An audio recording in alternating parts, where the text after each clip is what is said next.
When we talk about dominance in the bedroom, many people immediately picture something harsh, unfeeling, or purely physical. But that's a shallow understanding of what's actually going on when a woman responds positively to a partner who takes charge. The truth is, for many women, the draw to control dominance is less about aggression and more about the intoxicating combination of certainty and safety.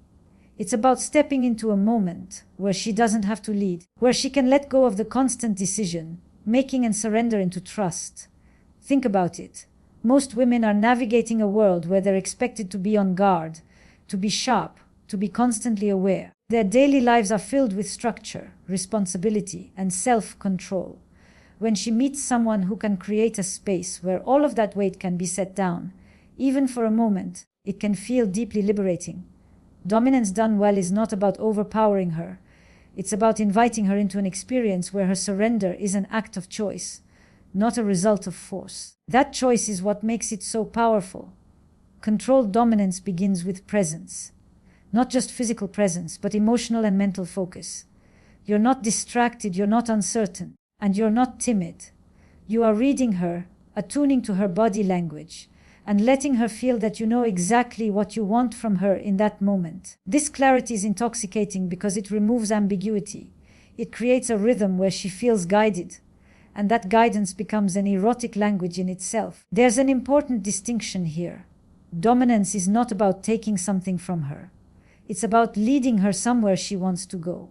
That requires emotional intelligence. It means paying attention not just to what turns you on, but to how her breathing changes, how her muscles tense, how her eyes respond when you step closer, when you hold her gaze a beat longer than expected.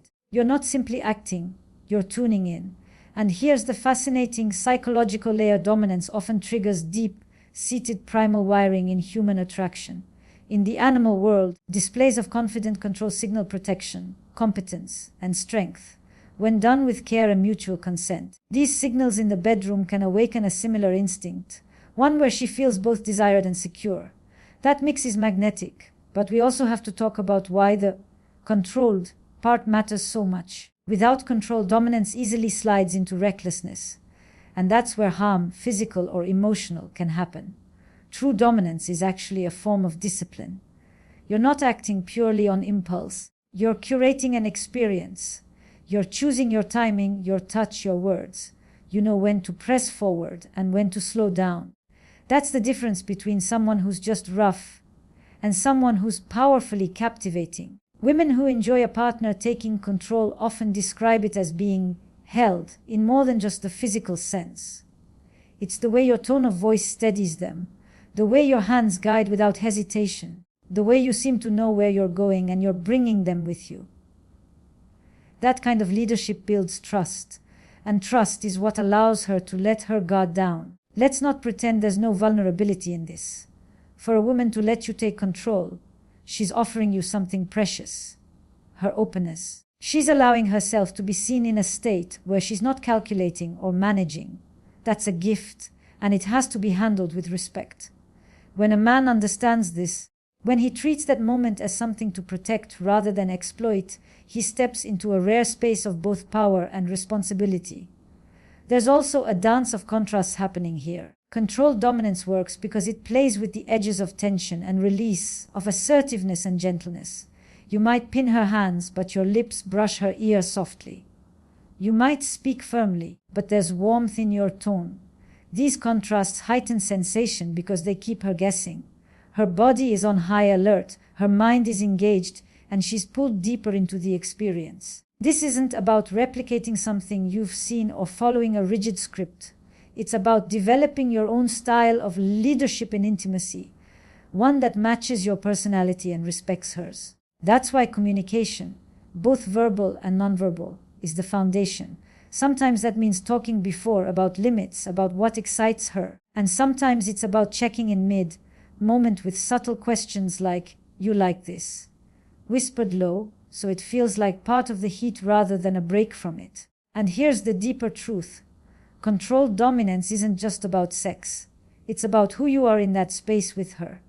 Do you make her feel safe enough to be wild? Do you inspire her to let go of control because she knows you won't abuse it? Do you bring a steadiness that makes her want to follow your lead? If the answer to those questions is yes, then what you're offering isn't just physical pleasure. It's an emotional high, the kind that lingers in her memory long after the night is over. Because when it's done right, controlled dominance isn't simply rough, it's reassuring, it's primal yet refined, it's intense yet careful.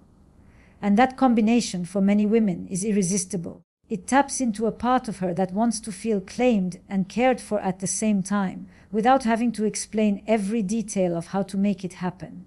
So if you take anything from this, let it be this. Dominance without control is chaos, but dominance with control is art. It's the difference between making her tense up out of fear and making her shiver with anticipation. And when you can master that balance, you're not just giving her a physical experience. You're giving her the freedom to fully surrender, knowing she's in the hands of someone who understands the weight of what she's offering. That's the kind of intimacy that doesn't fade quickly. That's the kind of experience she'll crave again and again. When we move from the idea of controlled dominance into the realm of physical restraint, we're not simply talking about tying someone's hands or holding them in place. We're talking about an experience that works on two levels at once, physical and psychological. And if you understand how those two levels work together, you begin to see why restraint, when done with care, can become one of the most electrifying forms of intimacy. At its core, restraint is about stillness. It's about removing her ability to move freely, and in doing so, heightening her awareness of every other sensation. The moment her wrists are held or her hips are pinned, she's no longer deciding what happens next. She's feeling it. The mind becomes more focused, the body more responsive. Even the smallest touch becomes amplified, because she's not distracted by movement. She's anchored in the moment you've created. But restraint isn't just about stopping movement. It's about creating a deliberate contrast between power and vulnerability. There's something primal in the human brain that reacts to being physically contained. For some women, it taps into a deep trust.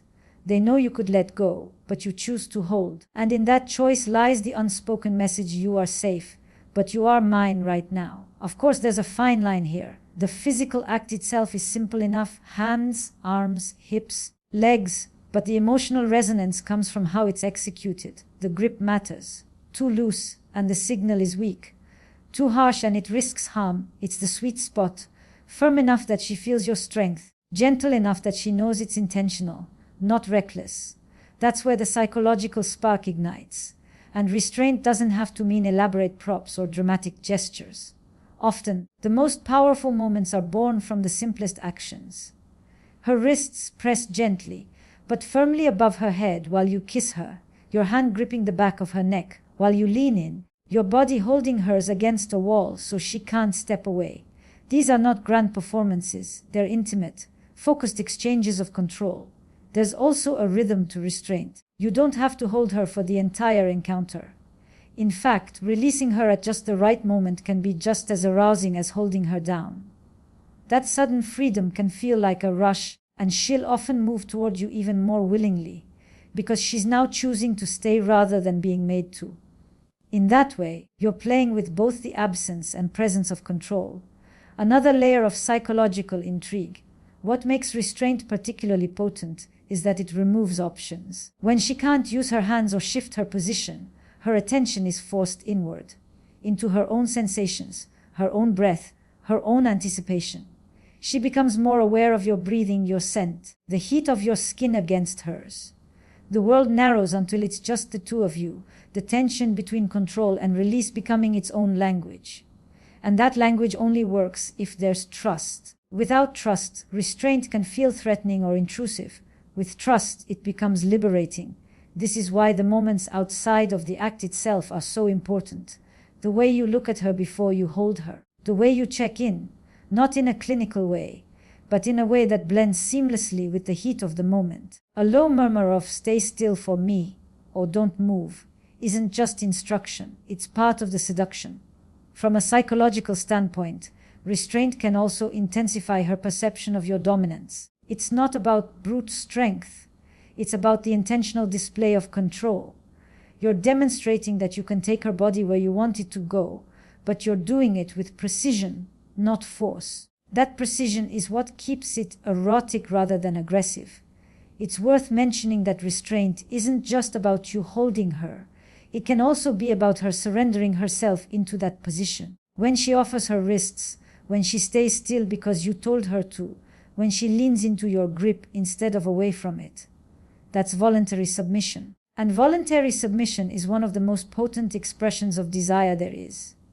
The other aspect that makes restraint so powerful is how it heightens the contrast with tenderness. Imagine holding her wrists above her head while your lips move slowly down her neck. Imagine pinning her hips while your voice stays low and steady, telling her exactly what you're about to do next. These moments tell her that your control isn't about denying her pleasure. It's about shaping it, amplifying it, and guiding her deeper into it. And here's the thing. Restraint doesn't have to look the same every time. Some nights it's playful, teasing, a quick pin and release. Other nights it's slower, more deliberate, a test of how long she'll stay exactly where you've placed her. It can be woven into the rhythm of your intimacy in a way that never feels routine. The point is not to trap her. The point is to free her from decision, to create a space where all she has to do is feel. Because at the heart of it, restraint is a paradox. You're limiting her movement, but you're expanding her experience. You're holding her still, but you're setting her free. That's the kind of contradiction that keeps intimacy alive, not just in the body, but in the mind. It's the difference between mechanical touch and meaningful touch. If you understand restraint in this way, you stop thinking of it as a trick or a move and start seeing it as an emotional tool, one that communicates, I see you, I want you, I can take you where you need to go, and I will not let you fall. And when she believes that, when she feels it not just in her body but in her mind, she will not only allow you to hold her, she will crave it. Because in that moment, with her body still and her mind fully present, she's not thinking about the outside world. She's not planning, calculating, or guarding. She's there with you completely, in a way that's rare in any part of life. And that, more than the act itself, is what makes restraint unforgettable. When we step into the realm of impact play, things like spanking hair, pulling, or a firm grip, it's tempting to see it as purely physical, just an application of force to the body. But if that's all it is, it loses most of its meaning. The truth is, for many women, these moments aren't about pain at all. They're about energy. They're about the way sensation, rhythm, and emotional connection fuse together to create something primal, something deeply erotic. Impact play done well isn't about hitting harder or pulling tighter. It's about knowing why you're doing it and how it lands on her, both physically and emotionally. This is where many people get it wrong. They think roughness is the goal, when in reality, roughness is just the texture. The real goal is intensifying her awareness, pulling her deeper into the moment, and building a unique emotional charge between you. Take spanking, for example. At its most effective, it's not random, it's rhythmic. You're not just striking, you're shaping the flow of sensation. A slow build-up, a pause, a firmer touch, and then perhaps a lighter one. It becomes a conversation between your hand and her skin. That conversation tells her something: I'm paying attention. I'm in control of the pace. I'm here with you. The act itself becomes secondary to the meaning behind it. The same is true with hair pulling. There's a world of difference between a careless yank and a deliberate grip at the base of the scalp, angled in a way that tilts her head just enough for your lips to reach her neck. One is clumsy aggression. The other is intentional dominance wrapped in sensuality. The difference lies in presence, being aware not just of what you're doing, but of how she's responding in real time. And that's where emotional connection changes everything. Without connection, impact play can feel empty or even unsettling. With connection, it becomes intoxicating. It's the eye contact you hold just before your hand lands. It's the way you smile at her afterward, letting her know you're still here, still tuned in. It's the low murmur of her name in the pause between moments, reminding her that she's not just a body, you see her. This connection works because it anchors her in safety even while you're pushing intensity. The human mind responds differently to sensation when it's framed in care. When she knows that every strike, every pull, every grip is coming from someone who values her, She can let herself feel it fully without bracing against it. That's when the adrenaline rush kicks in, not from fear, but from trust. There's also something primal at work here. Impact play triggers a cocktail of endorphins and adrenaline that can heighten pleasure, but it's the context that turns that chemical reaction into something meaningful. If the act feels random or disconnected, those same sensations can be jarring. But if they're woven into a story, a push and pull of dominance and reassurance, they become part of an experience she'll want to repeat. The pacing of impact play is another element that can't be overlooked. Too much intensity too soon, and you risk numbing her to it. Too slow, and you risk losing momentum. The art is in layering sensations, combining firmer moments with softer ones, keeping her guessing when the next touch will land and how it will feel. That unpredictability sharpens her focus and amplifies her arousal, because her mind is fully engaged in anticipation. And let's talk about feedback. Not in the mechanical sense, but in the way you read her in real time. How does her breathing change after the first strike? Does she lean into your grip or shy away from it? These cues are the language of her body, and learning to listen to them is what elevates you from someone who's simply doing impact play to someone who's mastering it. The beauty of emotional connection in this context is that it allows for intensity without cruelty. You can pull her hair, and she'll melt instead of flinch. You can strike her skin, and she'll arch into you instead of pulling back. That's because the connection assures her, on a subconscious level, that you are not here to harm her. You are here to take her somewhere. Somewhere deep, somewhere intense, somewhere she can't get to on her own. And here's the secret most people overlook. The most powerful part of impact play is often what happens right after. The way your hand lingers where it landed, turning a strike into a caress. The way your voice drops low, asking, not as a formality but as genuine care, if she's okay. These moments blur the line between roughness and tenderness, and that contrast is where the deepest craving lies. When you combine physical impact with emotional connection, you stop being just a participant and start becoming an architect of experience. You're not just delivering sensation. You're crafting a moment that lives in her memory, a moment that tells her, I see your strength, I see your softness, and I can hold both. Because at the end of the day, this is what roughness truly is in intimacy. It's not reckless, it's not detached. It's an invitation to step out of the ordinary, to dance with edges, to feel something sharp and sweet all at once. And when it's anchored in genuine connection, it's not just a thrill, it's a bond. So if you want to understand the art of impact play, understand this: your hand, your grip, your pull. They are just tools. The real magic is in the way you look at her when you use them, the way you hold her afterward, the way you make her feel like every intense moment is still wrapped in care. That's what keeps her coming back. Not the strike, not the pull, not the force, but the way, through all of it, she still feels desired, safe, and utterly claimed.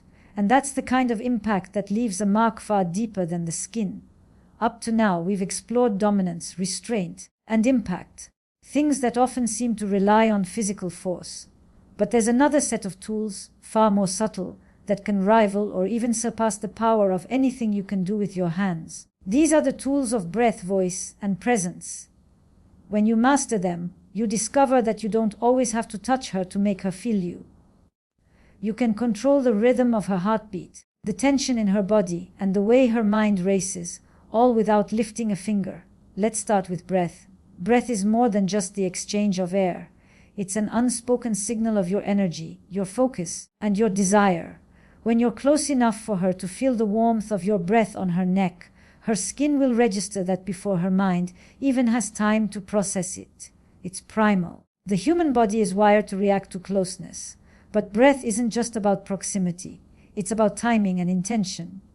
A sudden exhale in her ear when she's not expecting it, a slow, steady breath against her lips before a kiss, or the deliberate pause of your breath as you hold her still. These moments send messages straight past the thinking brain and into instinct. Your voice works in the same way. You could say the simplest words, but the way you say them can change everything. A steady, low tone communicates control. A whisper forces her to lean in, to focus entirely on you. Even silence, when timed right, becomes a kind of command. And it's not just the tone, it's the pacing. Draw out your words when you want to slow her down. Speak more quickly, more firmly, when you want to build urgency. This is where communication becomes seduction, not because of the vocabulary you use, but because of the emotion you pour into each sound.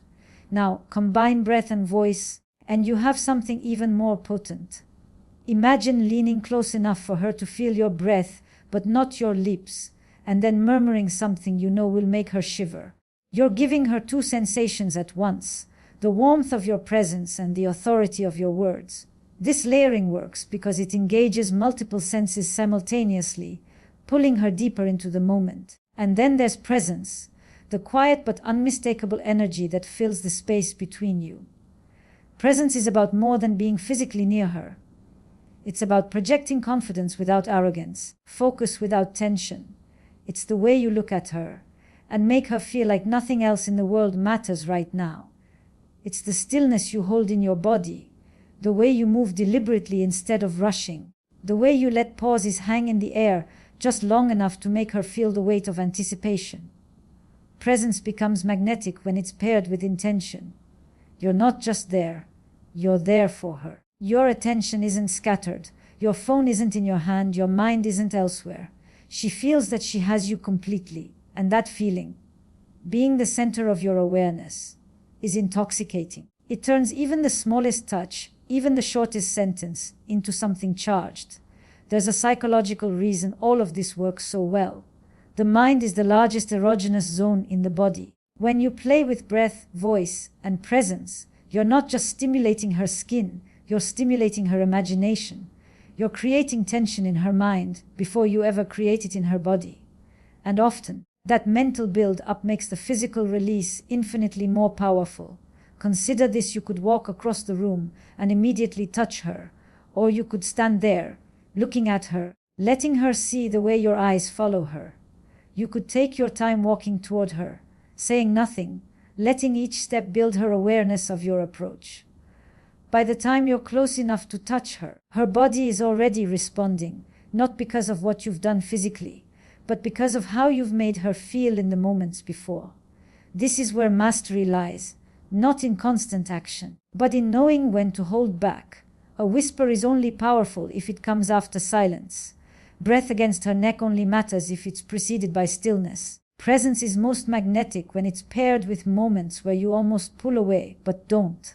You're creating an emotional roller coaster, a rise and fall that keeps her guessing, keeps her engaged. And this isn't just about creating arousal, it's about deepening connection. Breath, voice, and presence are intimate because they are personal. You can't fake them the way you can fake certain gestures. They require you to be tuned in, to be fully in the moment with her. She will feel the difference between a man who's going through motions and a man who is there, fully, with his attention locked on her. When you understand the interplay of these three elements, you realize something important. They are the invisible threads that tie the entire experience together. Dominance without presence feels empty. Restraint without breath feels mechanical. Impact without voice loses its emotional punch. These subtler tools are what give the physical ones their meaning, their heat, their staying power in her memory. So the next time you're with her, try this: slow down, notice your breathing, lower your voice, step into the space between you as if you own it, not with force, but with certainty. Let her feel your presence before she feels your touch. Watch how her body reacts before you've even laid a hand on her. That's when you'll know you're not just touching her skin. You're touching her mind, her anticipation, her desire. Because in the end, the most powerful moments aren't always the loudest, or the roughest, or the most physically intense. Sometimes they're the ones where she's holding her breath because you are, where she's leaning in because you've whispered something only for her, where she's melting into you because she feels your focus like a warm weight on her body. That's when she knows she's not just in your arms, she's in your world. And once she's there, she won't want to leave. Everything we've explored so far, dominance, restraint, impact, voice, and presence, exists within moments of high intensity. Those moments are powerful, yes, but they're also demanding.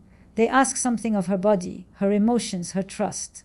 And once the heat of the moment fades, What you do next will determine whether she walks away feeling cherished and connected or hollow and unsure. That's why aftercare isn't optional.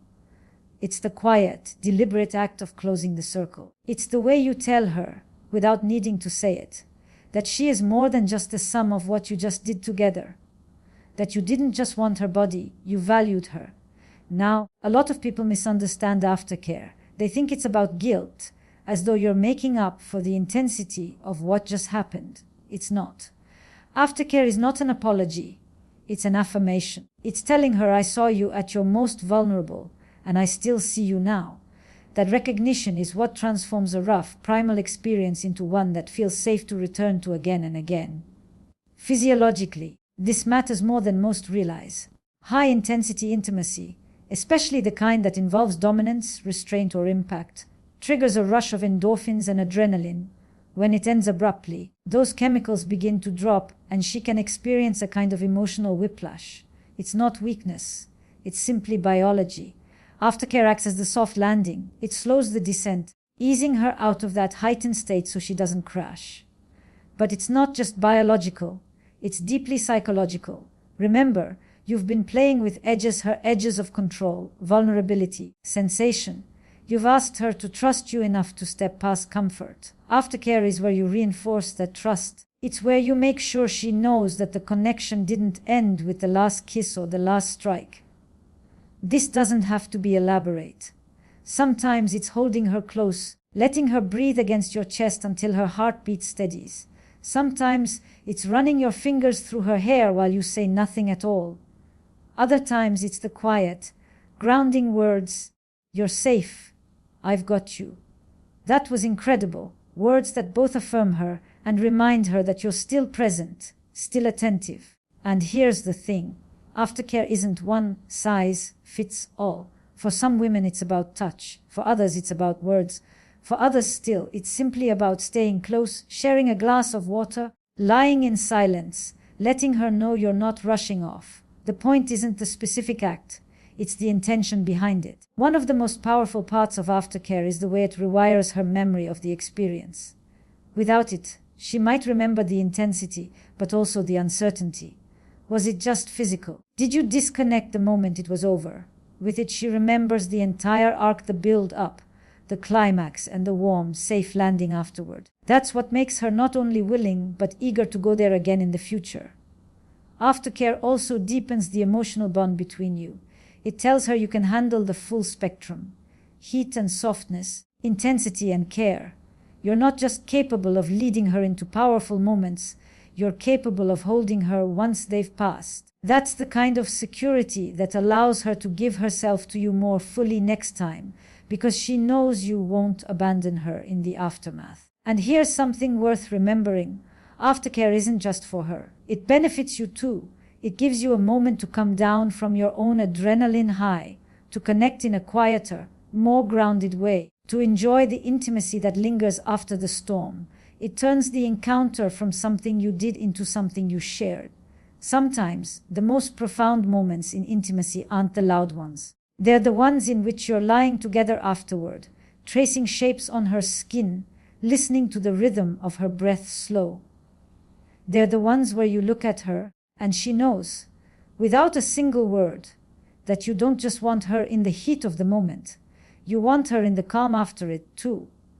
And this is where everything we've talked about comes together. Controlled dominance works because it's grounded in trust. Restraint works because it's paired with care. Impact play works because it's connected to emotion. Breath, voice, and presence work because they keep her engaged in every layer of the experience. Aftercare is the final proof that all of it was real, that it wasn't a performance or a game, but a shared space you both stepped into and are now stepping out of together. When you treat aftercare as an essential part of the experience, you're not just satisfying her in the moment. You're building a foundation for future moments.